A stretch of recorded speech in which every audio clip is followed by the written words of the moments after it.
ആരംഭിക്കുന്നു. കൊടിയത്തൂരാണ് സ്ഥലം. ഉള്ളാട്ടിൽ എൻ്റെ ഉമ്മയെ പ്രസവിച്ച വീടാണ്. ഇവിടെയാണ് ഞാനും ജനിച്ചത്.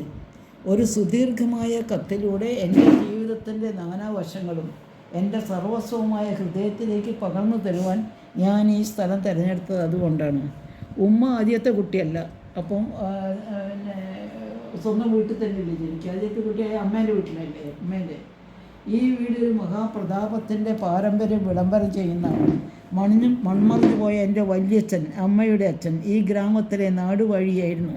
ബ്രിട്ടീഷ് ഭരണകൂടം ഇന്ത്യയിലെ ജന്മികളെയും പണക്കാരെയും സ്വാധീനപ്പെടുത്താൻ കൽപ്പിച്ചു നൽകിയ അനേകം പദവികൾ അദ്ദേഹത്തിനുണ്ടായിരുന്നു.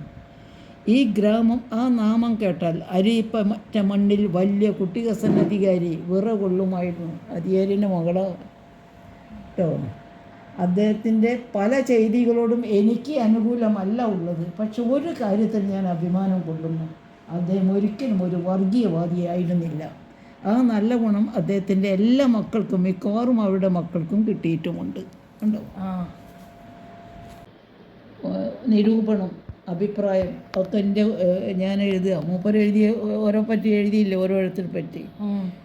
മാനു കേട്ടോ, മാനു വരച്ച തൂലിക ചിത്രങ്ങളിൽ ഏറ്റവും ആകർഷകമായി തോന്നിയത്, ഏറ്റവും വ്യക്തിത്വമുള്ള ചിത്രം അപൂർണമെങ്കിലും ഉമ്മയുടേതാണ്.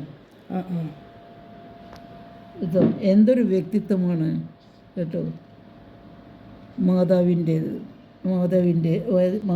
ഉള്ളത്. മകനെക്കുറിച്ച് പലപ്പോഴും ഞാൻ അത്ഭുതപ്പെട്ടിട്ടുണ്ട്.